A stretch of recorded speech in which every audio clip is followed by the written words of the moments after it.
Hello बच्चों, मैं सुरेश कुमार। आज की इस वीडियो में हम लोग प्रीवियस ईयर क्वेश्चन डिस्कस करने वाले हैं डायमेंशनल एनालिसिस पे। पिछली वीडियोस में हमने डायमेंशनल एनालिसिस को समझा, उसकी एप्लीकेशंस को देखा, कैसे उसको अप्लाई करते हैं ये भी देखा। और आज हम उन प्रॉब्लम्स के बारे में डिस्कस करेंगे जो ऑलरेडी एग्जाम्स में आ चुके हैं। जैसे कि मैंने ऊपर लिखा हुआ है कि एम्स, नीट और जेई मेंस और जेई एडवांस में जो क्वेश्चंस ऑलरेडी आ चुके हैं, हम आज उन्हीं के बारे में डिस्कस करेंगे। और मैं आपको बता देता हूं कि हर साल एक क्वेश्चन इस टॉपिक में से 90% चांसेस होते हैं रहने के एग्जाम में। तो चलिए देखते हैं। सबसे पहला प्रॉब्लम, ये क्वेश्चन जो है ये एम्स में 1905, उसके बाद 2001 और उसके बाद 2000 में भी आ चुका है। यहां पर करेक्शन कर लेते हैं 2000 का। चलिए देखिए प्रॉब्लम है क्या और इसको सॉल्व कैसे करेंगे। देखिए यहां पर लिखा हुआ है dimensional formula of gravitational constant is. ये चार ऑप्शन दिए हुए हैं, आपको एक इसमें से जो करेक्ट है उसका आंसर बताना है। तो चलिए इसको देखते हैं करना कैसे। तो सबसे पहले आपको जिसका भी डायमेंशनल फॉर्मूला पूछा हो तो उसका फॉर्मूला आना जरूरी है। चलिए हम देखते हैं। ग्रेविटेशनल फोर्स का जो फॉर्मूला है that is G m1 m2 upon r square. Mass, ये भी मास और ये डिस्टेंस है और ये ग्रेविटेशनल कांस्टेंट है। यहीं से मैं G की वैल्यू को अलग कर लेता हूं, बाकी टर्म्स को सब इस तरफ ले आता हूं। तो यहां से बनेगा F for force multiply r square upon mass 1 multiply मास 2। अब देखिए बच्चों, यहां से डायमेंशनल फॉर्मूला बनाया जा सकता है। कैसे बनाया जा सकता है देखिए। सबसे पहले मुझे बताओ फोर्स का डायमेंशनल फॉर्मूला क्या होता है। तो कहेंगे m1 L1 T-2। उसके बाद आगे है डिस्टेंस, इसका डायमेंशनल फॉर्मूला डिस्टेंस स्क्वायर है तो 2 L आएंगे डिवाइडेड बाई मास और दूसरा भी कौन है मास। तो यहां से आगे बढ़ते हैं।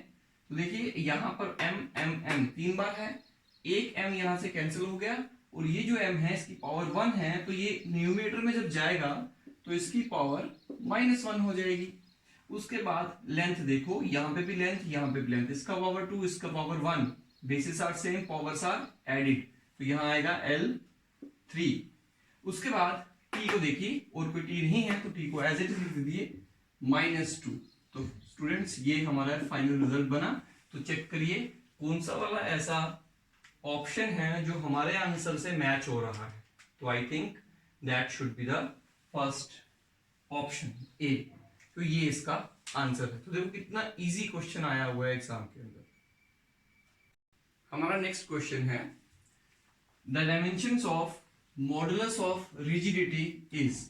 अब मॉडुलस ऑफ रिजिडिटी क्या होती है और इसका फॉर्मूला क्या होता है, जब हमें ये पता होगा तो ही हम इसका डायमेंशन बता सकते हैं। तो जो बच्चे अभी 11th स्टार्ट किया है जिन लोगों ने, उनको तो इसके बारे में पता नहीं होगा, लेकिन जो स्टूडेंट ऑलरेडी 11th कर चुके हैं या इस समय 12th में हैं, उन स्टूडेंट्स को इसके बारे में जरूर पता होगा, क्योंकि यूनिट नंबर 7 में इसको हम यूनिट नंबर 7 में 11th क्लास में स्टडी करते हैं। तो घबराइए मत, जिसको नहीं पता है उसको भी पढ़ने को मिलेगा, आगे चैप्टर्स में आपको पढ़ने को मिलेगा, लेकिन तब भी मैं इसके बारे में आपको जरूर बताऊंगा। मॉडुलस ऑफ रिजिडिटी को लिखते हैं ईटा, और that eta is equal to, याद रखिएगा, स्ट्रेस अपॉन स्ट्रेन। इसका फॉर्मूला होता है स्ट्रेस अपॉन स्ट्रेन। मैं आपको फिर से बता देता हूं, चाहे यंग्स मॉडुलस हो, चाहे शेयर मॉडुलस हो, चाहे बल्क मॉडुलस हो, तीनों का basic formula stress upon strain ही होता है। तो चलिए आगे देखते हैं। इसमें से ये जो है मैं आपको बता देता हूं, मॉडुलस ऑफ रिजिडिटी का दूसरा नाम शेयर मॉडुलस भी होता है। तो इसका फॉर्मूला स्ट्रेस अपॉन स्ट्रेन। अब परेशानी ये है कि स्ट्रेस और स्ट्रेन का जब हमें डायमेंशन पता लगेगा तो ही तो हमें इसका पता लगेगा। तो चलिए मैं आपको स्ट्रेस की कहानी सुनाता हूं। बेसिकली स्ट्रेस होता क्या है? स्ट्रेस होता है फोर्स अपॉन एरिया। तो आप कहेंगे प्रेशर का फॉर्मूला है, बिल्कुल है। तो स्ट्रेस और प्रेशर का फॉर्मूला सेम होता है, that is force per unit area. तो आप बताइए फोर्स का डायमेंशन क्या है, m1 l1 t-2, या पहले से जानते हैं। एरिया का क्या होता है l2, इसको ऊपर ले जाइए तो क्या बनेगा m1 l-1 t-2। तो स्ट्रेस का डायमेंशन फॉर्मूला मिल गया। अब इसको यहां पे लगा दीजिए, m1 l-1 t-2 divided by strain. Strain क्या होता है, तो स्ट्रेन के बारे में मैं आपको बताता हूं फिर से। देखिए स्ट्रेन जो है that is equal to change in configuration, change in मान लीजिए लेंथ अपॉन ओरिजिनल लेंथ। आप बहुत बार कहते हैं मेरे मसल में स्ट्रेन आ गया। स्ट्रेन आने का मतलब हो गया मसल पुल हो गया, खींच गया। कोई भी ऑब्जेक्ट का जब शेप बदलता है उसकी लेंथ इंक्रीज हो जाती है या डिक्रीज हो जाती है, वॉल्यूम इंक्रीज हो जाता है या डिक्रीज हो जाता है, तो उसे उस चेंज को हम कहते हैं स्ट्रेन। तो strain is what, change in length और एरिया और volume of an object per unit original length. अब बताइए स्ट्रेन का डायमेंशन क्या होगा, तो कहेंगे ऊपर भी लेंथ नीचे भी लेंथ, तो लेंथ लेंथ कैंसल, तो इसमें तो भाई ना मास है ना लेंथ है और ना टाइम है, तो strain is dimension less. Strain dimension less होता है क्योंकि इसमें कोई भी फिजिकल क्वांटिटी कंटेन नहीं है, कोई भी फंडामेंटल फिजिकल क्वांटिटी कंटेन नहीं है, तो इसका डायमेंशन जीरो होगा। m0 l0 t0 लेंथ थी लेकिन डिनोमिनेटर पे भी थी न्यूमरेटर में भी थी, दोनों कैंसिल हो गए। अब बताइए स्ट्रेन में क्या लिखूंगा, m0 l0 t0, तो देखिए क्या बना m1 l-1 t-2। This is the dimension of modulus of rigidity. तो चलिए अब देखते हैं हमारे ऑप्शन में से कौन सा ऑप्शन इससे मैच हो रहा है। m1 l-1 t-2, I hope option number 4, तो this is the right answer. Next question है कि हमें इस बार इलेक्ट्रिकल रेजिस्टेंस का डायमेंशन पता करना है। बच्चों ये क्वेश्चन एम्स में 2005 में आ चुका है और ये क्वेश्चन मैंने आपको प्रीवियस वीडियो में ऑलरेडी करवाया है। जिन बच्चों ने प्रीवियस वीडियो नहीं देखी है प्लीज उसको देखिए और इसका आंसर देखिए कैसे बनाया गया है। उस वीडियो का नाम है डायमेंशनल एनालिसिस पार्ट 2, तो पार्ट 2 में मैंने उसके बारे में डिस्कस किया हुआ है। चलिए नेक्स्ट क्वेश्चन करते हैं। नेक्स्ट क्वेश्चन हमारे पास है the dimensions of 1/2 epsilon naught E square is, 4 option दिए गए हैं, हमें इनमें से एक ऑप्शन को सिलेक्ट करना है। सबसे बड़ी बात यहां पर इन्होंने गिवन में लिखा हुआ है कि एप्सिलॉन नॉट, इसको हम कहते हैं एप्सिलॉन नॉट, मैं आपको बता देता हूं EPSILON एप्सिलॉन नॉट, क्योंकि यहाँ पे 0 लिखा हुआ है। तो एप्सिलॉन एक ग्रीक लेटर होता है, तो एक्चुअली वो फिजिक्स में हमारी यहां पर एप्सिलॉन नॉट को बोलते हैं परमिटिविटी ऑफ फ्री स्पेस। पूरा नाम लिखें तो कहेंगे electrical permittivity of free space, तो इसे हम electrical permittivity of free space कहते हैं। अब हमें बताना है कि इस टर्म का डायमेंशन क्या होगा, इस टर्म का। अब देखिए सबसे इंटरेस्टिंग बात, हमें इस बार इस प्रॉब्लम में एप्सिलॉन नॉट की डायमेंशन नहीं पता। अगर पता होती तो हम उसको यहां पे सब्स्टिट्यूट करते। इलेक्ट्रिक फील्ड की, E for electric field here, electric field की डायमेंशन होती, उसको यहां पे लिखते, दोनों को आपस में मल्टीप्लाई करते और जो रिजल्टेंट बनती वो इस टर्म की डायमेंशन होती। लेकिन बच्चों इतना बड़ा क्वेश्चन ये नहीं है। ये एंट्रेंस वाले हमेशा ट्रिकी क्वेश्चंस एग्जाम में रखते हैं जिससे बच्चे थोड़े कंफ्यूज हो जाए। मैं आपको एक बात बता दूं इंफॉर्मेशन वाली, बेसिकली एनर्जी डेंसिटी, जब हम एनर्जी डेंसिटी कैलकुलेट करते हैं, एनर्जी डेंसिटी को डिनोट करते हैं यू से, स्मॉल यू, और यहां पे लिखूंगा E, that is equal to 1/2 epsilon naught E square.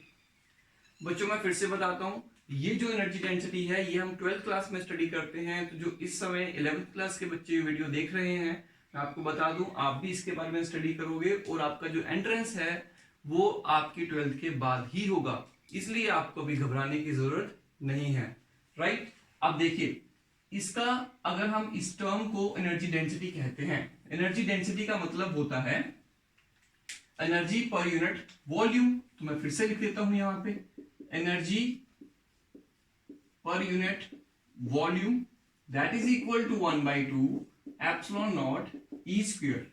अब बताइए जो डायमेंशन इसका होगा वही डायमेंशन इसका होगा। अब इसका डायमेंशन क्या है तो कहेंगे m1 l2 t-2। किसी भी प्रकार की एनर्जी हो उसका डायमेंशनल फॉर्मूला हमेशा सेम रहता है। और वॉल्यूम कितना है L3, that is equal to m1, ये L ऊपर जाएगा तो -1 आएगा, t-2। तो बच्चों ये हमारा आंसर निकल गया। तो देखिए किस तरह से हमने इसको सॉल्व किया। बस आपको इतनी नॉलेज होना जरूरी थी कि एक्चुअली ये टर्म है क्या। तो हम इसे क्या कहते हैं, इलेक्ट्रिक फील्ड की एनर्जी डेंसिटी कहते हैं। इसके बारे में हम 12th में स्टडी करने वाले। मैं एक बात इसमें और बता देता हूं, एक बात और भी है। अगर ये तो हो गई इलेक्ट्रिक फील्ड की एनर्जी डेंसिटी, अगर हमें मैग्नेटिक फील्ड की एनर्जी डेंसिटी निकालनी हो तो उसका फॉर्मूला होता है 1/2 mu not be square. This is the formula for energy density of magnetic field. तो बच्चों चाहे आपको ये फॉर्मूला दिया हो चाहे आपको ये फॉर्मूला दिया हो, आंसर हमेशा दोनों का सेम रहेगा, क्योंकि ये भी एनर्जी डेंसिटी है ये भी एनर्जी डेंसिटी है। तो इसलिए फॉर्मूला, डायमेंशनल फॉर्मूला दोनों का ही सेम होना चाहिए। तो देखते हैं कौन सा हमारा राइट आंसर है। यहां पे है m1 l-1 t-2, m1 l-1 t-2। तो which is the right answer, B is the right answer. सवाल देखते हैं। ये सवाल बहुत ही इंपॉर्टेंट सवाल है और आपको इसको अच्छे से समझना है। इसमें ये पूछा गया है कि इस टर्म का डायमेंशनल फॉर्मूला क्या होगा। इसके लिए हमें 4 ऑप्शन दिए गए हैं। बच्चों इसको भी समझने के लिए थोड़ा सा आपको सुनना पड़ेगा। देखिए 1/μ0 एप्सिलॉन नॉट, मैं आपको पहले बता देता हूं बेसिकली ये दोनों होते कौन हैं। तो देखिए μ0 का मतलब होता है मैग्नेटिक परमेबिलिटी। जिन बच्चों ने 12th पढ़ ली हुई है, जिन्होंने पहला चैप्टर इलेक्ट्रोस्टैटिक्स 12th क्लास का पढ़ लिया है, उनको ये पता है कि ये क्या होता है, लेकिन जिन्होंने नहीं पढ़ा है उनको नहीं पता होगा।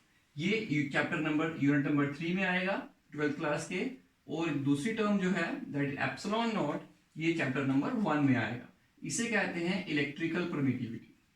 बच्चों जो 11th के स्टूडेंट होंगे वो इसके बारे में नहीं जानते होंगे, बट अगर आपको इसके बारे में नहीं भी पता है तो भी आप इस प्रॉब्लम को सॉल्व कर सकते हो। कैसे कर सकते हैं इस बात को समझते हैं।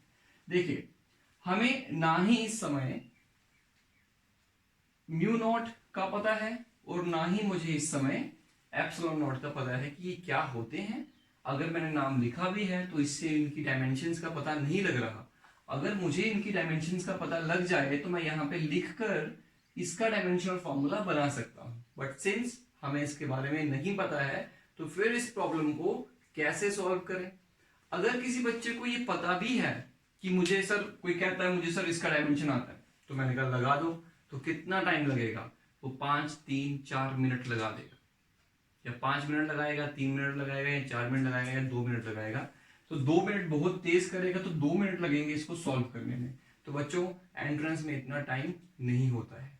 इसलिए जिस स्टूडेंट को ये पता है कि एक्चुअली इसका फॉर्मूला क्या है, ये किसके बराबर है, वो इसको 30 सेकेंड्स में भी कर सकता है, इवन 10 सेकेंड में भी कर सकता है। कैसे, मैं आपको बताता हूं। देखो हमारे पास एक फॉर्मूला होता है स्पीड ऑफ लाइट का। This is called speed of light, C, speed of light. और उसका फॉर्मूला है 1/μ0 एप्सिलॉन नॉट।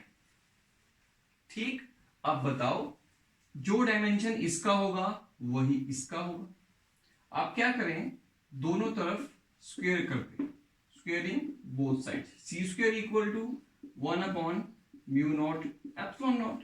इसका मतलब ये हुआ according to principle of homogeneity, जो डायमेंशन इसकी होगी वही डायमेंशन इसकी होगी। अब बताइए इसकी डायमेंशन क्या होती है, ये कौन है, स्पीड है। स्पीड की डायमेंशन क्या होती है, अरे भाई सारी दुनिया जानती है, LT-1 L1 T-1। और इसका स्क्वायर है तो यहां पे स्क्वायर लिख दो। तो इसका मतलब सी स्क्वायर का डायमेंशन क्या होगा, इस 2 को अंदर मल्टीप्लाई करो, L2 T-2, और इसमें m नहीं होता है, मतलब m 0 है। अब इसकी ये डायमेंशन है सी स्क्वायर की, तो फिर इसकी क्या होगी, अरे भाई इसकी भी यही होगी according to principle of homogeneity. तो what is the right answer, तो right answer is this one. तो बताइए बच्चों, जिस स्टूडेंट को ये पता होगा वो कितने सेकंड लेगा इस प्रॉब्लम को सॉल्व करने में, ओनली 10 to 15 सेकेंड्स। अगली प्रॉब्लम है, the time dependence of a physical quantity is given by this formula, p equal to p naught e power, मैं लिख देता हूं यहां पे p equal to p naught, थोड़ा और जूम करके लिखता हूं, p equal to p naught e power minus a t square. This is a formula where p is a certain physical quantity, हमें नहीं पता वो कौन है, पी नॉट भी उसी की वैल्यू होती है, लेकिन ये पीक वैल्यू कहलाती है, आपको बता देता हूं, इसे हम कहते हैं peak value of P and this is the instantaneous value.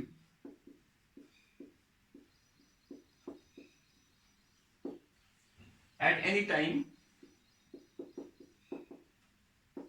T, भी जो टाइम है, मतलब ये मैक्सिमम वैल्यू होती है पी की, पी कुछ भी हो सकता है, लेंथ भी हो सकती है, पी रेजिस्टेंस भी हो सकता है, कुछ भी हो सकता है।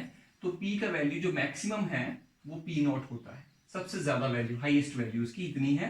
अब किसी समय पर उसकी वैल्यू कितनी होगी वो पी है, वो इस फॉर्मूला से हमें पता लगेगा कि टी टाइम पे पी का वैल्यू कितना होगा, और पी जो है वो एक्सपोनेंशियली बदल रहा है। ये जो ई होता है इसे हम एक्सपोनेंशियल कहते हैं।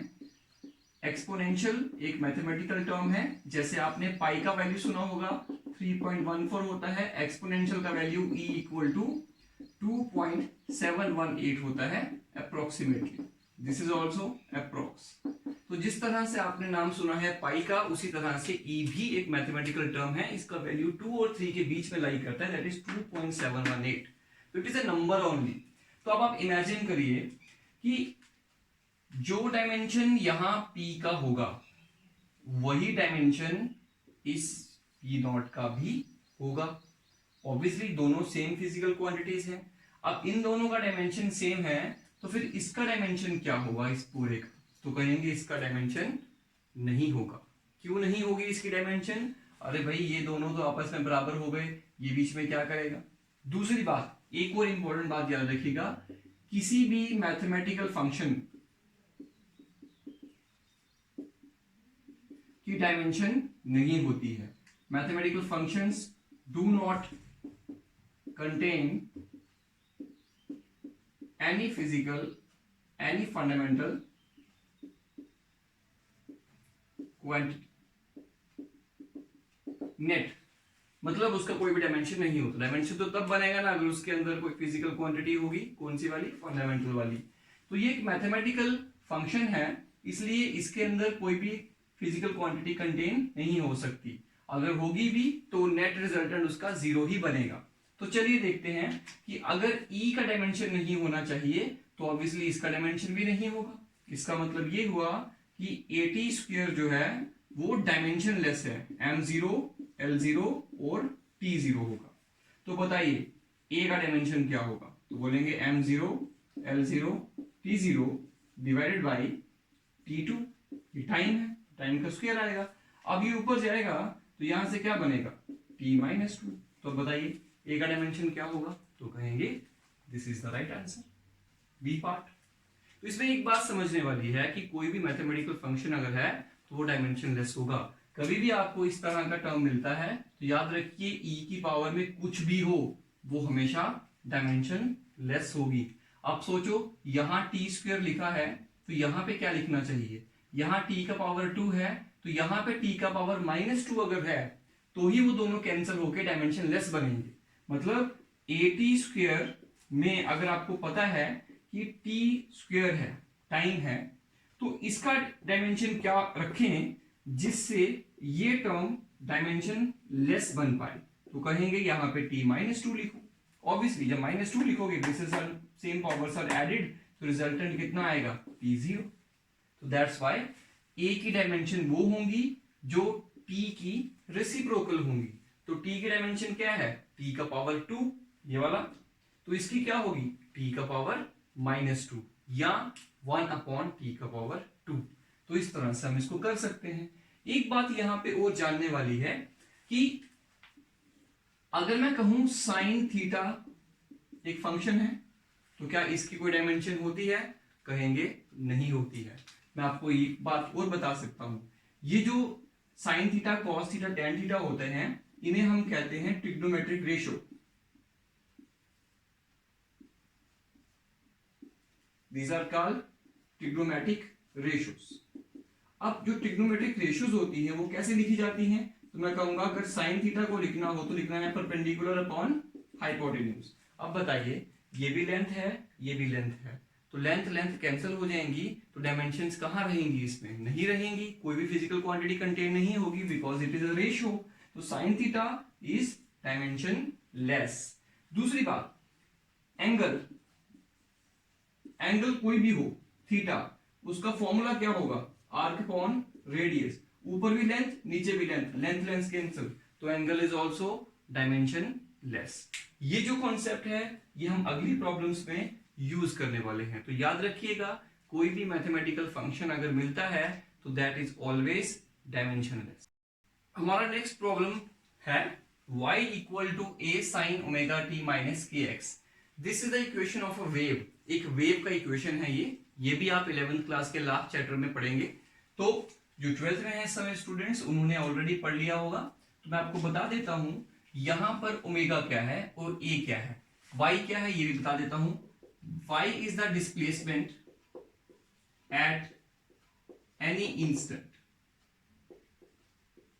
ये डिस्प्लेसमेंट है तो इसका डायमेंशन कितना होगा? बोलेंगे l। ऑब्वियसली a क्या है? a is called amplitude. Amplitude is what? It is called maximum displacement. Amplitude का डेफिनेशन ही यही होता है कि it is a maximum displacement. तो maximum displacement, तो इसका मतलब इसका डायमेंशन भी क्या होगा? लेंथ का, क्योंकि ये लेंथ है तो ये उसी की लेंथ होगी, और ये मैक्सिमम लेंथ होगी, ये नॉर्मल लेंथ होगी। तो मैक्सिमम हो चाहे नॉर्मल हो, लेकिन लेंथ तो लेंथ ही रहती है। चलिए, साइन फंक्शन है, what is this? This is all theta. ये तो सारा का सारा एंगल है, साइन के साथ जो भी लगा होता है वो एंगल होता है। यहां पे एंगल कितना है? यहां पे एंगल है omega T minus k x, ये पूरा का पूरा एंगल है। अब क्वेश्चन यहां पे ये है कि फाइंड द डायमेंशन ऑफ, इससे पहले मैं आपको एक बात और बता दूं, ओमेगा यहां पर, सॉरी टाइम यहां पर है, ये टी है टाइम, और ये x जो है वो है डिस्टेंस और डिस्प्लेसमेंट। तो सारी टर्म्स का इंट्रोडक्शन मैंने आपको दे दिया। अब हमें फाइंड आउट क्या करना है, तो find the dimension of omega and के। दिस इज आवर क्वेश्चन, ये हमारा सवाल है। ये बहुत ही इंपॉर्टेंट क्वेश्चन है बच्चों, आपके सीबीएसई बोर्ड में जब एग्जाम आपके होंगे उसमें बहुत बार ये क्वेश्चन आ चुका है, एंट्रेंस में बहुत बार ये क्वेश्चन आ चुका है, तो इसलिए आपको इसको समझना बहुत जरूरी है। तो एक बात को समझिएगा, कुछ आप में से कुछ लोगों के लिए ये इक्वेशन बिल्कुल नई होगी, तो हमें इससे कोई लेना देना नहीं है। ये किसकी इक्वेशन है, ये क्या है, उस सबको भूल जाओ, हमें उससे कोई मतलब नहीं है। दूसरी बात, हमें इंट्रोडक्शन क्वेश्चन में दिया होगा कि y कौन होता है, a कौन है, t कौन है और x कौन है, उन्हें हमारी क्वांटिटीज के बारे में बता दिया हुआ है। ओमेगा और k एक्चुअली ये होते कौन है, हमें इससे भी कोई मतलब नहीं है, हमें मतलब ये है कि इसकी डायमेंशन क्या होगी। वैसे मैं आपको बता देता हूं, जो ओमेगा है वो एंगुलर फ्रीक्वेंसी होती है और k जो है वो वेव नंबर होता है, या इसको कहते हैं प्रोपेगेशन कांस्टेंट। तो इन दोनों की डायमेंशंस हमें यहां पर कैलकुलेट करनी है। तो देखिए, मैंने आपको भी बताया कि omega T minus k x, actually it is angle theta. तो ये तो भाई डायमेंशन लेस होगा, क्यों? अभी तो बताया कि एंगल्स आर ऑलवेज डायमेंशनलेस। कैसे? तो देखिए, theta equal to arc upon radius, ऊपर भी लेंथ नीचे भी लेंथ, लेंथ लेंथ कैंसिल, ना ही इसमें मास है, ना ही इसमें लेंथ है, ना ही इसमें टाइम है, और ना ही कोई और क्वांटिटी है, तो डायमेंशनलेस हुआ। अगर ये डायमेंशनलेस है, मैं इसको थोड़ा सा रिमूव करता हूं, आप मुझे बताओ, according to principle of homogeneity, कोई भी अगर इक्वेशन है आपके पास, उस इक्वेशन की हर एक टर्म का डायमेंशन सेम होता है। तो अगर मैं कहूं कि थीटा डायमेंशन लेस है तो ओमेगा टी भी डायमेंशन लेस होगा। देखो बच्चों, मैं कोई भी बात विदाउट लॉजिक नहीं कर रहा हूं, हर चीज के पीछे एक लॉजिक आपको मिल रहा है। कहीं पर भी अगर आपको डाउट बनता है तो आप कमेंट बॉक्स में लिख सकते हैं, मैं आपको वहां पर उसका आंसर दे दूंगा। लेकिन हर चीज अभी तक लिंक है, कोई भी चीज कहीं पे भी हमने जंप नहीं किया, हर चीज का एक लॉजिक बन रहा है। विदाउट लॉजिक कोई भी चीज नहीं होती है, खासकर फिजिक्स में बिना लॉजिक के कुछ नहीं होता। इसलिए आप हर जगह पर सवाल उठा सकते हो। के एक्स का जो डायमेंशन है वो भी डायमेंशन लेस होगा, क्योंकि अगर इसका डायमेंशन 0 तो इसका भी और इसका भी 0 है। क्यों? क्योंकि सेम डायमेंशन वाली टर्म्स ही माइनस हो सकती हैं या प्लस हो सकती हैं, और उनका जो आंसर आएगा वो भी सेम आएगा। इवन मैंने आपको बताया भी था इसके रिलेटेड एक बार, क्या बताया था कि अगर मेरे पास हॉर्स है 5 और 3 डंकी हैं, माने तो गधे, तो 5 horse plus 3 donkey equal to what? तो कहेंगे ये कभी भी ऐड नहीं हो सकते। अलग अलग क्वांटिटीज कभी ऐड होकर रिजल्ट नहीं बनाती हैं। तो मतलब अगर मैं यहां पर हॉर्स ही लिखता और यहां आंसर आता 8 हॉर्सेस, प्लूरल कर लेते हैं, तो आप कहेंगे 5 horse plus 3 horse equal to 8 horse.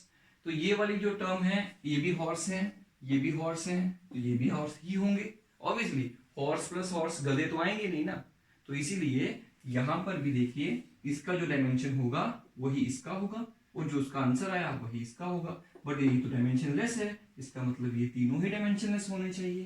तो बस बात बन गई। इसका मतलब क्या हुआ नंबर 1? चलिए देखते हैं। नंबर 1 में क्या होगा? Omega T is dimension less, मतलब सारी पावर्स इसमें 0 होंगी। तो बताइए ओमेगा का डायमेंशन क्या होगा? तो भाई टी उस तरफ जाएगा, नीचे नीचे गया, फिर उसको ऊपर लेकर आओ तो आएगा, टी तो टाइम होता है तो टी माइनस 1 होगा।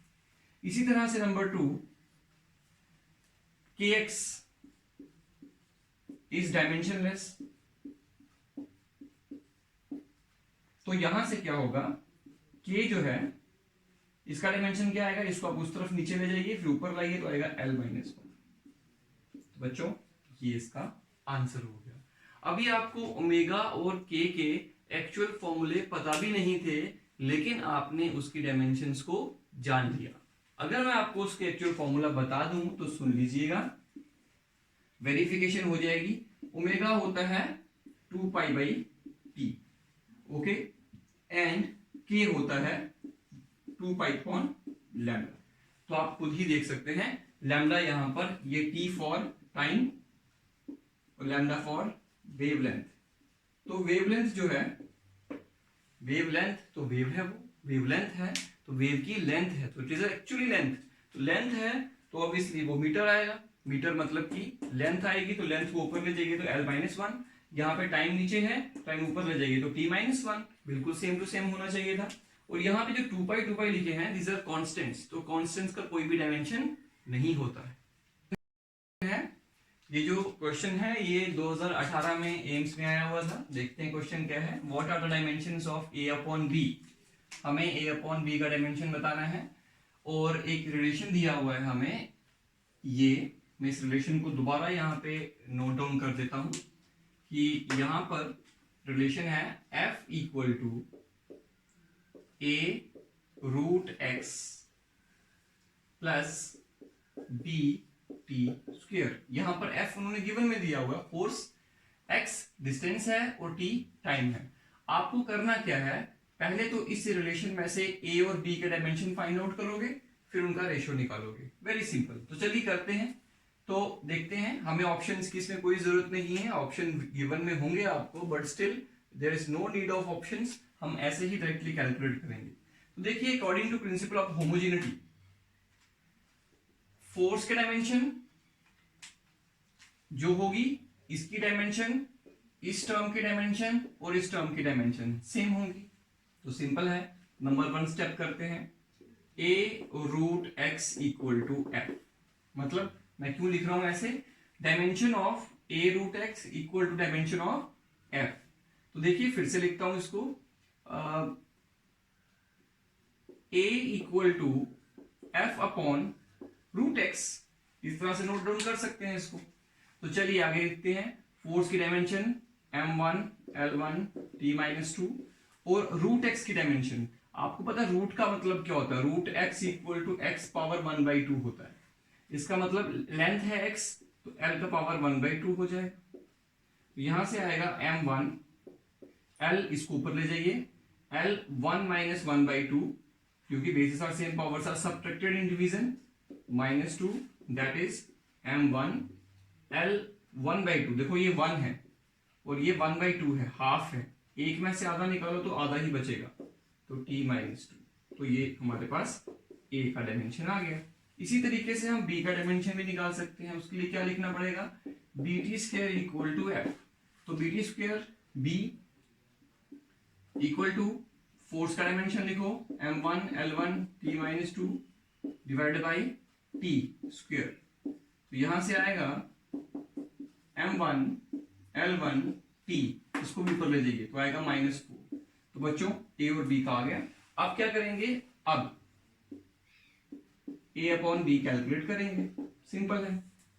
तो a अपॉन b, a और b को डिवाइड करो तो आएगा m1, a का डायमेंशन लिखो l1/2 t-2 है शायद, बिल्कुल सही, डिवाइडेड बाई इसका लिखिए m1 l1 t-4, m1 m1 get cancel, यहां से l को ऊपर ले जाइए तो l 1/2 -1 t-2 प्लस 4, क्योंकि ये ऊपर जाके प्लस हो जाएगा।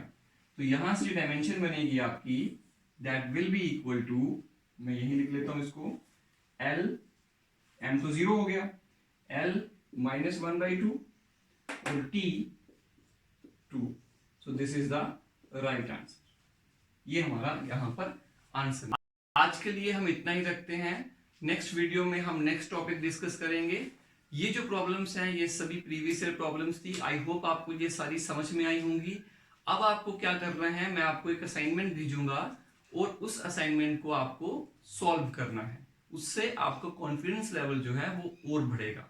तो बच्चों, अगर कहीं पे भी आपको कोई डाउट होता है तो प्लीज आस्क मी, आप कमेंट बॉक्स में कमेंट कर सकते हो। I will answer that problem.